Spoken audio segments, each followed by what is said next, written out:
جب امام علیہ السلام 25 ذی الحج کو منزل بطن عقبہ سے سفر کر کے منزل شراف پر پہنچے، اور جب اس منزل پر سحر کا وقت ہوا تو امام علیہ السلام نے اپنے اصحاب سے کہا کہ فَاسْتَقُوا مِنَ الْمَاءِ فَأَكْثِرُوا، آج یہاں سے زیادہ پانی بھر لینا۔ اور امام نے سفر شروع کیا۔ چلتے چلتے جب ظہر کا دن ہوا تو اچانک امام کے اصحاب میں سے کسی نے کہا کہ اللہ اکبر، تکبیر کی صدائیں بلند کی۔ تو امام نے بھی فرمایا کہ اللہ اکبر لما کبرت، تکبیر کہنے کی کیا وجہ ہے؟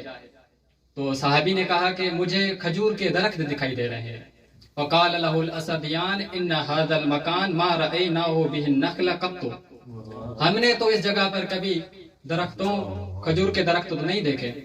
امام نے ان سے پوچھا کہ آپ کیا دیکھ رہے ہیں؟ تو انہوں نے کہا کہ ہمیں یوں محسوس ہو رہا ہے کہ جیسے کوئی گھوڑوں کے سر اور کان دکھائی دے رہے ہیں، گویا کہ کوئی لشکر ہے جو ہماری طرف آ رہا ہے۔ امام نے فرمایا کہ مجھے بھی ایسے ہی دکھ رہا ہے۔ اما لنا ملجأ نلجأ الیہ فنجعلہ فی ظہورنا، کیا کوئی ایسی پناہ گاہ، کیا کوئی ایسی جگہ نہیں جس کو پشت پناہی قرار دے دیا جائے تاکہ جو لشکر آ رہا ہے وہ سامنے سے آئے؟ اصحاب نے کہا کہ جی ہاں، آپ کے بائیں جانب منزل ذو حسم ہے، وہاں چلتے ہیں۔ وہ منزل ایسی ہی تھی جیسا کہ امام چاہتے تھے۔ اب اصحاب کہتے ہیں کہ فما کان باسرع من ان طلعت علینا حوادی الخیل، اب جب ہم بائیں جانب مڑے تو اور بھی اچھی طرح سے واضح ہو گیا تھا کہ واقعاً وہ گھوڑوں کے سر اور کان دکھائی دے رہے تھے، وہ کوئی کھجور کے درخت نہ تھے۔ ایسا لشکر تھا کہ جو شہد کی مکھیوں کی طرح ایک دوسرے پر سبقت لے رہا تھا۔ اب ہم یعنی قافلہ امام اس منزل پر پہلے پہنچ چکا تھا، بعد میں وہ 1000 جو لشکر تھا گھوڑے سوار وہ پہنچا، جس کا سالار حر بن یزید الریاحی تھا۔ حر اپنے گھوڑے کے ساتھ امام کے سامنے آ کر کھڑا ہو گیا۔ امام نے کہا کہ فسقوا القوم واربوهم من الماء ورشفوا الخیل ترشیفا، قوم کو پانی پلاؤ اور جو اونٹوں پر لدی ہوئی مشکیں ہیں وہ ان کے حوالے کر دو، حتیٰ کہ ان کے جانوروں کو بھی پانی پلانا۔ یہ کریمی دیکھیں امام کی، امام دشمنوں کی خاطر سحر سے اپنے اصحاب کو تکلیف دے رہے پانی کی۔ اور اس زمانے میں چیزوں کی نگہداشت کرنا، چیزوں کو سنبھالنا کوئی آسان کام نہ تھا۔ یہ چاہیے کہ اگر تپتا ہوا صحرا ہو اور اس قدر پانی کی حفاظت کرنا کہ ظہر کا وقت ہو جائے، یہ کوئی آسان کام نہ تھا۔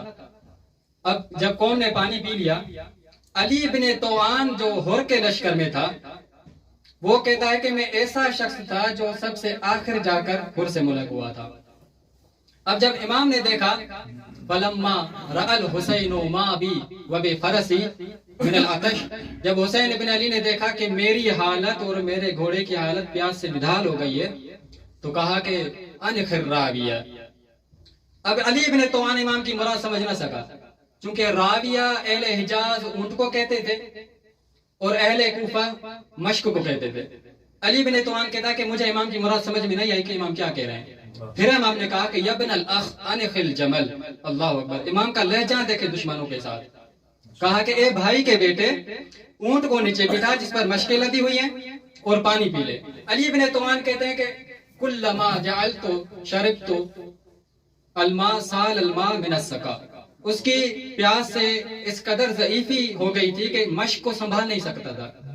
امام نے پھر فرمایا کہ مشک کو اچھی طرح سے سنبھال لے اور پانی آرام سے پیو، لیکن اس بیچارے کو سمجھ میں نہیں آ رہا تھا کہ کیا کرے۔ پھر فرمایا قام الحسین فخنسہ فشربت وسقیت فرسی، اب امام حسین بن علی اٹھے ہیں، خود جا کر مشک کو پکڑا ہے، حتیٰ کہ میں نے بھی پانی پیا اور میرے گھوڑے نے بھی پانی پیا۔ امام اس منزل پر اتنا ٹھہرے ہیں کہ ظہر اور عصر کی نماز جماعت کے ساتھ اپنے اپنے وقت پر پڑھائی ہے۔ جب عصر کی نماز پڑھائی پھر اصحاب کی طرف منہ کر کے خطبہ دیا، ایھا الناس فانکم ان تتقوا وتعرفوا الحق لاہلہ یکن رضا للہ عنکم، اے لوگو جان لو اگر تم حق جانتے ہو اور حق کو ان کی اہل تک پہنچاتے ہو تو یہ خدا کی رضا کے لیے کافی ہے۔ نحن اہل بیت محمد اولا بالولایت ھذا الامر من الذین یدعون ما لیس لهم، ہم اہل بیت محمد تم پر ولایت اور حکومت کے زیادہ حقدار ہیں کہ جو جھوٹی دعوائیں کر رہے ہیں۔ پھر فرمایا تمہاری رائے، تمہارے نظریات اب وہ نہیں دکھائی دے رہے جو تم نے خطوط میں لکھے تھے۔ کان رأیکم الآن غیر ما اتت بہ کتبکم، اس مقام پر حر تھوڑا پریشان ہوا۔ حر نے کہا کہ مولا مجھے نہیں معلوم کہ آپ کن خطوط اور کتابت کی بات کر رہے ہیں؟ تو امام نے فرمایا یا عقبہ بن سمعان اخرج خریجین اللذین فیہما کتبہم الیہ، وہ دو صندوق لاؤ کہ جن میں ان کے خطوط پڑے ہیں. فاخرج خریجین مملوئین صحفا فنثرت بین یدی، اس قدر خطوط تھے کہ جب وہ صندوق کھولی تو خطوط بکھرنے لگے زمین پر. انہوں نے کہا کہ مولا خدا کی قسم ہم ان میں سے نہیں ہیں کہ جنہوں نے آپ کے خطوط لکھے ہیں.